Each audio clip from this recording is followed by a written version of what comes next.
उतने ही प्रोटॉन होते हैं और उस एटम में उतने ही इलेक्ट्रॉन होते हैं। ओके, ये बात को ध्यान रखना, इसको बिल्कुल कंफ्यूज इस चीज़ में नहीं होना। जो एटॉमिक नंबर उतने ही प्रोटॉन उतने ही इलेक्ट्रॉन, एटॉमिक नंबर उतने ही प्रोटॉन उतने ही इलेक्ट्रॉन। क्या सर कितना बताओगे, बस करो। अरे सर चलो आगे बढ़ो, चलो आगे बढ़ते हैं। सो ये बात ध्यान रखना, किसी भी एलिमेंट में जितना एटॉमिक नंबर होता है उतने ही प्रोटॉन्स होते हैं और उतने ही इलेक्ट्रॉन्स होते हैं।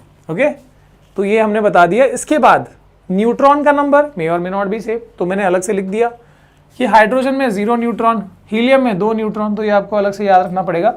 इससे बेटर है कि आप मास नंबर याद रखो, ठीक है, इससे बेटर है कि आप मास नंबर याद रखो। अब जैसे मास नंबर कैसे बनता है, प्रोटॉन के काउंट को, नंबर ऑफ प्रोटॉन को ऐड कर लो किसके साथ, नंबर ऑफ न्यूट्रॉन के साथ। चलो ऐड करते जाते हैं, ठीक है। तो number of proton plus neutron, so this is hydrogen का हो गया 1, फिर प्रोटॉन प्लस न्यूट्रॉन कितना हो गया 2, हीलियम का हो गया 2, फिर 3 + 4 इसका हो गया 7, मास नंबर लिख रहे हैं हम, ठीक है।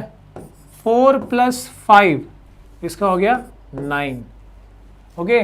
5 + 6 कितना हो गया 11, ओके। 6 + 6 कितना हो गया 12, है ना। तो मास नंबर याद रखो, बेटर रहेगा। प्रोटॉन का नंबर याद मत रखो, मास नंबर याद रखो, तो अपने आप प्रोटॉन का नंबर तो लिख ही सकते हैं हम, ओके।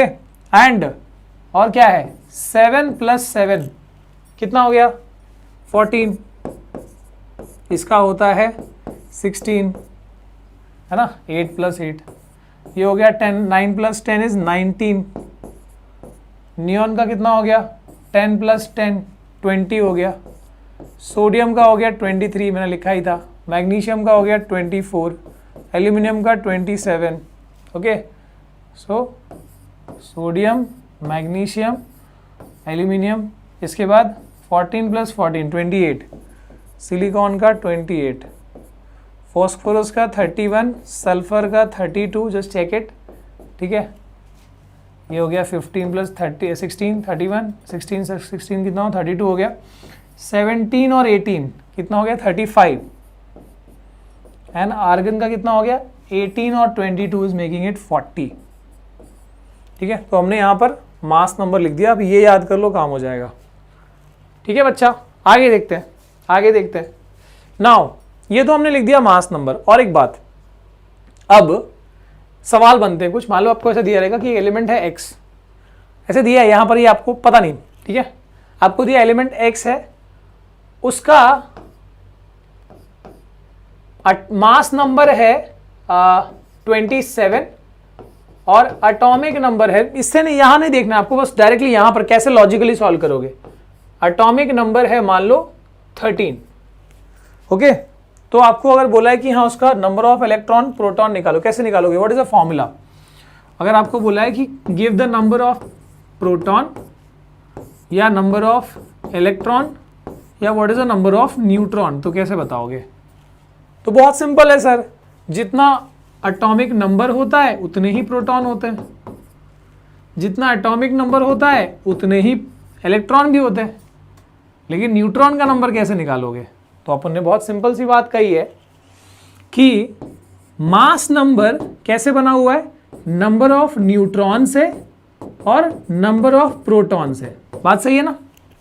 एक और बात कि नंबर ऑफ जो ये है, क्या बोलते हैं, नंबर ऑफ प्रोटॉन को हम एटॉमिक नंबर भी कहते हैं। So this can also be written as, इसको हम सीधा नंबर एटॉमिक नंबर से लिख देते हैं z, because number of proton is also atomic number. z को यहां ले आओ, सो यहां पर ये क्या हो गया a - z, और ये क्या बन गया नंबर ऑफ न्यूट्रॉन। तो ये फॉर्मूला बना के याद कर लो कि जब भी तुमको नंबर ऑफ न्यूट्रॉन निकालना होगा और तुमको एटॉमिक नंबर और मास नंबर दिया है, तो बस मास नंबर में से एटॉमिक नंबर माइनस कर लो। तो यहां पर भी 27 में से 13 माइनस कर लो, number of neutron will be 14, ठीक है। This is 14, okay. सो ये बहुत इंपॉर्टेंट चीज है, ध्यान रखना। इसके बाद आगे बढ़ते हैं सर।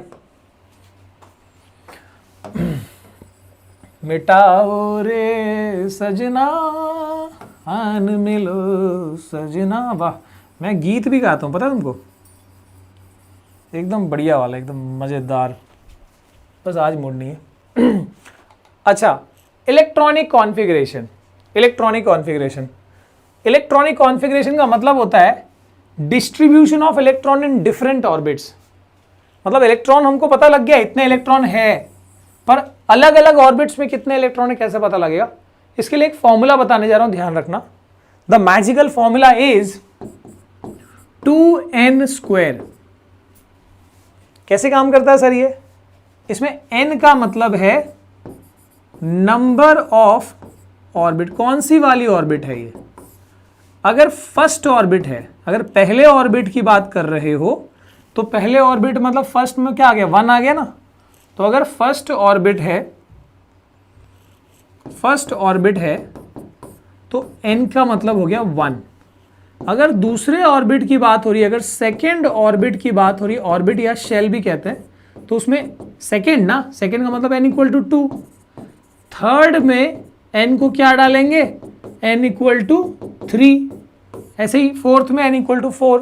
तो उसमें maximum, this is formula for maximum electron holding capacity. ठीक है, मैक्सिमम इलेक्ट्रॉन होल्डिंग कैपेसिटी मतलब क्या है? मतलब कोई भी ऑर्बिट मैक्सिमम कितना इलेक्ट्रॉन होल्ड कर सकता है किसी भी एटम का। पहला ऑर्बिट कितना इलेक्ट्रॉन होल्ड कर सकता है, दूसरा ऑर्बिट कितना इलेक्ट्रॉन होल्ड कर सकता है, लेट्स फाइंड इट आउट। तो अब यहां पर n = 1 डालो, सो 2 × 1 का स्क्वायर, 1 का स्क्वायर 1 होता है, 2 × 1 इज 2। तो यानी first orbit at the max 2 he electron hold कर सकता है।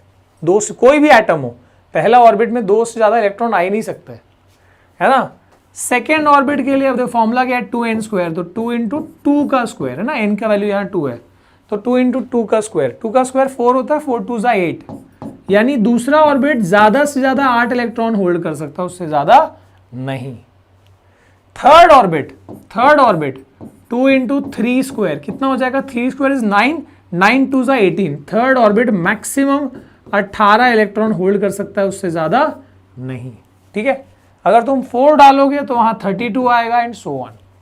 सो ये फॉर्मूला से हमको पता लग जाता है कि भैया कोई भी एटम हो, फर्स्ट ऑर्बिट 2 से ज्यादा इलेक्ट्रॉन नहीं होल्ड कर सकता है ना, किसी भी एलिमेंट का एटम हो। सेकेंड ऑर्बिट 8 से ज्यादा इलेक्ट्रॉन होल्ड नहीं कर सकता। थर्ड ऑर्बिट 18 से ज्यादा ऑर्बिट इलेक्ट्रॉन होल्ड नहीं कर सकता। ठीक है, तो फॉर एग्जाम्पल अब थोड़ा सा हम लेते हैं और इसको हम आगे समझते हैं। जैसे कि हाइड्रोजन के पास एक ही इलेक्ट्रॉन है, तो एक ही इलेक्ट्रॉन है तो भाई एक ही ऑर्बिट में काम चल जाएगा। ठीक है, जैसे मान लो मैं बताता हूं, यहां पर ये 4 किसका है? 4 है बेरिलियम का। तो बेरिलियम के पास टोटल कितने इलेक्ट्रॉन है? 4 इलेक्ट्रॉन है। तो उसका जो एटम बनेगा, उसका जो एटम जब तुम बनाओगे तो पहले ऑर्बिट में कितना इलेक्ट्रॉन आ सकता है? पहले में मैक्सिमम 2 आ सकता है। तो 2 इलेक्ट्रॉन जब पहले ऑर्बिट में आ गए तो बचा हो 4 इलेक्ट्रॉन है ना, बचा हुआ 2 इलेक्ट्रॉन कहाँ जाएगा? अगली ऑर्बिट में जाएगा। ठीक है, मान लो मैं बना रहा सोडियम का, suppose I am drawing for sodium. Sodium का कितना है? सोडियम का है 11, ये वाला। तो सोडियम के पास टोटल 11 इलेक्ट्रॉन्स है। तो इसको कैसे करोगे? पहले ऑर्बिट में सोडियम के फर्स्ट ऑर्बिट में 2 इलेक्ट्रॉन आएगा, क्योंकि फर्स्ट की तो कैपेसिटी ही 2 इलेक्ट्रॉन की है। ठीक है, अब 11 में से 2 गया तो कितना बचा? 9 बचा है। क्या मैं 9 को सेकेंड ऑर्बिट में डाल सकता हूं क्या? नहीं, सेकेंड की कैपेसिटी 8 की ही है, तो यहां मैक्सिमम 8 ही आएगा। 2 3 4 5 6 7 8। अभी कितना हुआ? 2 और 8 10 हुआ। एक इलेक्ट्रॉन और बचा है, क्योंकि सेकेंड में तो आ नहीं सकता है, तो वो एक इलेक्ट्रॉन को कहां भेजना पड़ेगा? थर्ड ऑर्बिट में। ठीक है, तो इस तरीके से हम इलेक्ट्रॉनिक कॉन्फ़िगरेशन लिखना हमको जरूरी है। तो अब देखो मैं सबको मिटाता हूं। ठीक है, and I simply write the electronic configuration. तो इसका होगा 1, इसके पास 2 इलेक्ट्रॉन है तो भैया दोनों एक ही ऑर्बिट में आ जाएंगे। इसके पास 3 इलेक्ट्रॉन है तो 2 पहली ऑर्बिट में आएंगे और 1 जो है दूसरी ऑर्बिट में आएगा। दिस विल बी 2,2, ये 2,3, ये 2,4, दिस इज 2,5, इसका हो जाएगा 2,6, इसका हो जाएगा 2,7। ये तब तक टेंशन नहीं है जब तक कि सेकंड वाले में 8 नहीं आता, बिकॉज सेकंड का कैपेसिटी 8 का। अब खत्म हो गया। अब जो एक्स्ट्रा इलेक्ट्रॉन है तो वो कहाँ जाते आएंगे, थर्ड ऑर्बिट में, 281, 282 है ना, 283, 284, 285, 286, 287, 288। तो ये जो है, ये जो पैटर्न है इसी को बोलते हैं electronic configuration, distribution of electron different orbits में दिखाना। ठीक है, आगे चलते हैं और एटम देख लेना, टेक्स्ट बुक में दिया हुआ है। हाइड्रोजन के पास एक ही इलेक्ट्रॉन है, फर्स्ट ऑर्बिट में आ गया। हीलियम के पास 2 इलेक्ट्रॉन है, मतलब फर्स्ट ऑर्बिट में आ गया। लिथियम के पास 3 इलेक्ट्रॉन है, पहले में 2 आया है ना, बस इलेक्ट्रॉनिक कॉन्फ़िगरेशन लिखते जाओ ना। इसका क्या था, 3 इलेक्ट्रॉन था तो 2,1, इसका था 2,2, दिस इज 2,3, 2,4, 2,5, ऑक्सीजन का है 2,6, फ्लोरीन का है 2,7, नियोन का है 2,8। ठीक है, अब एटम देखते जाओ है ना, 2 और 2, 2 और 2, 2 और 3, 2 और 4, 2 और 5, 2 और 6, 2 और 7, 2 और 8। यहाँ पर क्या होगा, 8 हो गया ना, सेकेंड का कैपेसिटी भर गया। अब इसके पास 11 इलेक्ट्रॉन है, कहाँ आएगा, 2, 8 और 1, देख लो 2, 8, 1, 3 ऑर्बिट आ गई। इसमें 282, यहाँ 283 है ना, 1, 2, 3, 284, 285, 286, 287, 288। ओके गाइस, आगे देखते हैं। हाँ, chemical stability and duplet rule. क्या होता है ये केमिकल स्टेबिलिटी और ड्यूप्लेट रूल, ये भी समझ लो। Octet and duplet rule. Oct का मतलब होता है 8 और ड्यू का मतलब होता है 2। अब थोड़ा ध्यान देना कि इसमें मैंने कुछ एलिमेंट देखे जो कुछ खास है, जैसे ये हीलियम है, जैसे ये नियॉन है, इनमें कुछ खासियत है जो बाकियों में नहीं है। क्या नहीं है वो देखो। अब देखो, पहले ऑर्बिट की कैपेसिटी कितने इलेक्ट्रॉन की होती है, पहले ऑर्बिट की कैपेसिटी होती है 2 इलेक्ट्रॉन की, हमने देखा ना 2n² के फॉर्मूला से। दूसरे ऑर्बिट की कैपेसिटी होती है 8 इलेक्ट्रॉन की। अब देखना यहां पर हाइड्रोजन ये खुश नहीं है। सर ये खुश क्यों नहीं है, क्योंकि इसके पास एक ऑर्बिट है बेचारे के पास, और एक जो पहली ऑर्बिट होती है इसकी कैपेसिटी तो 2 इलेक्ट्रॉन की होती है ना, लेकिन इसके पास इलेक्ट्रॉन होता है एक ही। सो जितनी इच्छाएं हैं उतनी पूर्ति नहीं हुई है, इच्छाएं भरी नहीं है ना, जितनी एक्सपेक्टेशन है उतनी रियलिटी नहीं बनी, क्योंकि यहाँ पर फर्स्ट ऑर्बिट की कैपेसिटी होती है 2 इलेक्ट्रॉन की और बेचारे के पास है कितना, 2 है क्या, नहीं। So this is unstable, this is chemically unstable. तो ये जिंदगी में क्या करेगा, जो अनस्टेबल होता है वो क्या करता है, वो भाग दौड़ करेगा। वो कैसे चाहेगा कि भाई मेरे 2 इलेक्ट्रॉन आ जाए, मेरा ड्यूप्लेट पूरा हो जाए, है ना। This is unstable. ये क्या करना चाहता है, ये अपना ड्यूप्लेट को, it wants to complete its duplet. Duplet यानी 2 इलेक्ट्रॉन की जो चाहत है, क्योंकि पहले ऑर्बिट में चाहत 2 इलेक्ट्रॉन की होती है, तो वो पूरा हो जाए। So it will try to complete its duplet. कैसे करेगा, ये केमिकल रिएक्शन में पार्टिसिपेट करेगा, दूसरे एलिमेंट से रिएक्ट करेगा। जैसे हाइड्रोजन क्लोरीन से रिएक्ट करता है, HCl फॉर्म करता है। समझ में आया क्यों केमिकल्स रिएक्ट करते हैं, because they are chemically unstable, they are duplet और their octet is not complete. अब यहां पर देखो, देखना हीलियम कितना, क्यों स्पेशल बोला है मैंने इसको, क्योंकि भैया फर्स्ट ऑर्बिट है और फर्स्ट ऑर्बिट की कैपेसिटी कितने इलेक्ट्रॉन की होती है, 2 इलेक्ट्रॉन होल्ड करने की, और इसके पास है भी कितना इलेक्ट्रॉन, 2 इलेक्ट्रॉन। तो इसका ड्यूप्लेट जो है वो कंप्लीट है, और ड्यूप्लेट कंप्लीट है तो ये इसको हम क्या बोलेंगे, इसको कहेंगे कि ये केमिकली क्या है, केमिकली ये स्टेबल है। This is chemically stable. तो इसलिए मैंने इसको बोला special, because this is chemically stable, इसका ड्यूप्लेट कंप्लीट है। ठीक है, अच्छा, फर्स्ट ऑर्बिट के लिए 2 इलेक्ट्रॉन चाहिए होते हैं, लेकिन सेकेंड ऑर्बिट के लिए कितना इलेक्ट्रॉन चाहिए होते हैं, 8 इलेक्ट्रॉन। क्या इसके सेकेंड ऑर्बिट में 8 इलेक्ट्रॉन है, नहीं यार, एक ही है। दिस इज अनस्टेबल, है ना, जिंदगी की भागदौड़ में पड़ा रहेगा ये। इसके पास 8 होने चाहिए, 2 ही है, अनस्टेबल। 8 होने चाहिए, 3 ही है, अनस्टेबल। 8 होने चाहिए, 4 ही है, अनस्टेबल। 8 होने चाहिए, 5 ही है, अनस्टेबल। 8 होने चाहिए, 6 ही है, अनस्टेबल। 8 होने चाहिए, 7 है, बेचारा एक छूटा हुआ है, अनस्टेबल। ठीक है, बट यहां पर देखो, सेकेंड ऑर्बिट की कैपेसिटी 8 इलेक्ट्रॉन की होती है, और है भी कितना, 1 2 3 4 5 6 7 8। So this is chemically stable. इसका ऑक्टेट पूरा है। ऑक्टेट का मतलब क्या होता है, 8 इलेक्ट्रॉन्स इसके पास हैं। सो इसका ऑक्टेट पूरा है, दिस इज केमिकली स्टेबल। और जो केमिकल्स, जो एलिमेंट्स स्टेबल होते हैं chemically, they do not go for any chemical reaction, because वो स्टेबल है यार, सब कुछ मिला हुआ है जिंदगी में, स्टेबल है, they will not go for any chemical reaction. पर जो अनस्टेबल है ये बेचारे ये रिएक्शन में भागते रहेंगे, चल भाई कुछ कंपाउंड फॉर्म करते हैं। तो वाई केमिकल्स फॉर्म कंपाउंड, ये बात समझ में आ गई, because they want to become chemically stable, ठीक है। वो अपने नियरेस्ट नोबल गैस की तरह बनना चाहते हैं, इनको नोबल एलिमेंट, नोबल गैसेस कहते हैं, जो स्टेबल हो गए, जिनकी मोक्ष की प्राप्ति हो गई है। अच्छा, एक और बात देखना, ये थोड़ा सा अब आपको ध्यान रखना होगा कि थर्ड ऑर्बिट जब आता है तो थर्ड की कैपेसिटी तो 18 इलेक्ट्रॉन की होती है एज पर द रूल, है ना। फर्स्ट का 2 है 2n² के फॉर्मूला से, सेकेंड का है 8, थर्ड का है 18, फोर्थ का 32। पर एक बात याद रखना कि सेकेंड के बाद जितनी भी ऑर्बिट आ जाए, चाहे 3 हो या 4 हो या 5 हो, उन सब के लिए भले ही कितनी मैक्सिमम इलेक्ट्रॉन की कैपेसिटी होती है, जैसे मान लो थर्ड की कैपेसिटी 18 की है, लेकिन 8 से वो स्टेबल हो जाते हैं, 8 से भी स्टेबल हो जाते हैं। सो यहां पर देखना कि इन सब के पास 8 नहीं है, पर यहां पर this argon is having 8 electron, है ना, इसका है 2,8,8।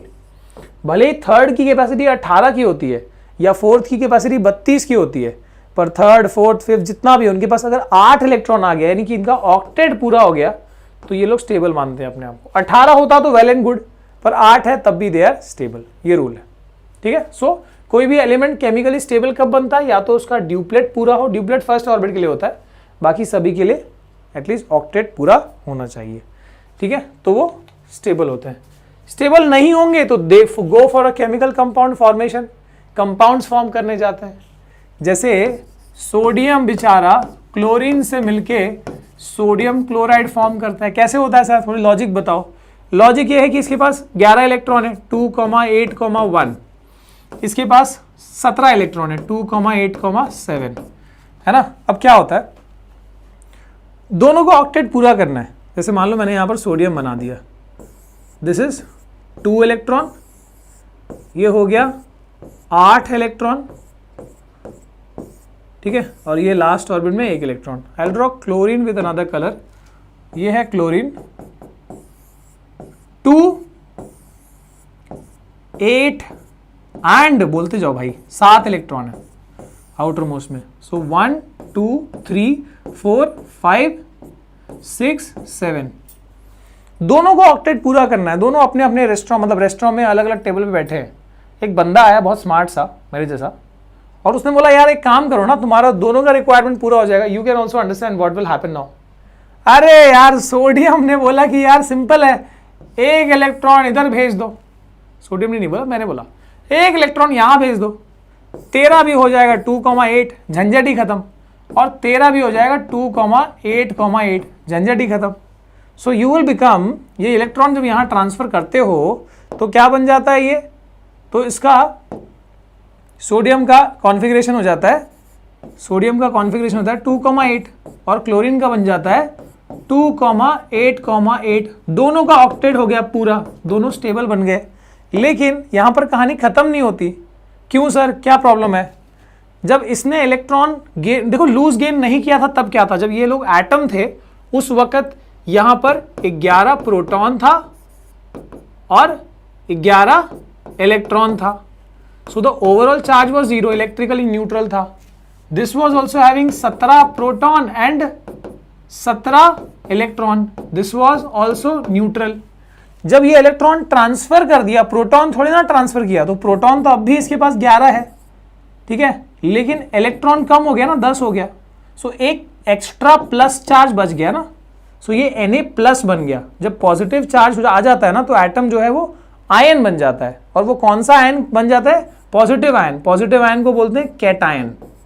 याद रखना, चार्ज, एटम में चार्ज आ गया तो आयन बन गया वो, और पॉजिटिव आयन रहेगा तो उसको कैटायन कहते हैं। जैसे यहां पर क्लोरीन के पास प्रोटॉन तो 17 ही है, लेकिन इलेक्ट्रॉन बढ़ गया, एक एक्स्ट्रा आ गया, यानी 18 इलेक्ट्रॉन हो गए। सो एक एक्स्ट्रा नेगेटिव चार्ज आ गया। Negatively charge ion is called anion. तो ये हो गया क्लोराइड का एनायन बन गया, ठीक है। तो ये अपोजिट चार्ज है भाई, क्लोज आएंगे, एक दूसरे के पास आएंगे and they form NaCl molecule, compound बन गया भाई, बधाई हो। ठीक है। तो यहाँ पर कंपाउंड फॉर्मेशन ऐसे होता है। ये एक मेटल था, ये नॉन मेटल, मेटल से इलेक्ट्रॉन ट्रांसफर हुआ नॉन मेटल में। जब इलेक्ट्रॉन ट्रांसफर होके कंपाउंड बनता है तो उसको आयोनिक या फिर इलेक्ट्रोवैलेंट कंपाउंड बोलते हैं। ये हमेशा मेटल से नॉन मेटल में जाता है या मेटल और नॉन मेटल के बीच में फॉर्म होता है। लेकिन जब शेयरिंग होती है इलेक्ट्रॉन की तो कोवेलेंट कंपाउंड फॉर्म होते हैं। अगर आपको इसके बारे में डिटेल में जानना है तो बेसिक केमिस्ट्री एड्यू मंत्रा डालोगे, आपको 3-4 वीडियो का सीरीज मिलेगा, अब चेक करना उसको, थोड़ी पुरानी है बट आपको ये सारी डिटेल मिल जाएगी। Okay guys, valence electron and valency क्या होता है देख लो। What is valence electron and what is valency? Valence electron का मतलब लास्ट ऑर्बिट में कितना इलेक्ट्रॉन है। जैसे हमने देखा कि सोडियम के लास्ट ऑर्बिट में 1 इलेक्ट्रॉन है, सो इसका वैलेंस इलेक्ट्रॉन, क्योंकि वैलेंस शेल का मतलब लास्ट ऑर्बिट, वैलेंस ऑर्बिट का मतलब लास्ट ऑर्बिट होता है। तो वैलेंस इलेक्ट्रॉन कितना हो गया इसका 1, लास्ट ऑर्बिट में कितना इलेक्ट्रॉन है वो 1 हो गया, ठीक है। ऐसे ही क्लोरीन का वैलेंस इलेक्ट्रॉन काउंट कितना है, वैलेंस इलेक्ट्रॉन कितना है इसके पास 7। लेकिन वैलेंसी क्या होती है? वैलेंसी का वैसे डेफिनेशन है combining capacity of element. Valency is the combining capacity of element, ठीक है। या फिर तुम एक सिंपल सी बात याद रखो कि कोई भी एटम कितना इलेक्ट्रॉन डोनेट या एक्सेप्ट या शेयर करता है, number of electron donated, accepted और शेयर। तो यहां पर क्या हो रहा है देखो, इस वाले केस में sodium is losing the electron to chlorine, इसने 1 इलेक्ट्रॉन लूज किया, तो इसकी वैलेंसी क्या हो गई, वैलेंसी हो गई 1, क्योंकि इसने डोनेट किया 1। मैंने क्या बोला, या तो डोनेट करो या एक्सेप्ट करो या शेयर करो, बस सिंपल ये है कि बस कितना ट्रांजैक्शन हुआ है वो देख लो। क्लोरीन की भी वैलेंसी 1 ही होगी बिकॉज इसने गेन किया है, कितना गेन किया 1, so the valency is 1। So valency का मतलब सिंपल है, तुमने गेन किया या लूज किया फर्क नहीं पड़ता, कितना गेन या कितना लूज किया उससे फर्क पड़ता है। So that becomes the valency, ठीक है। ये हो गया वैलेंसी, गॉट इट। अब आइसोटोप, आइसोबार और आइसोटोन ये देख लो। एक सेकेंड, आइसो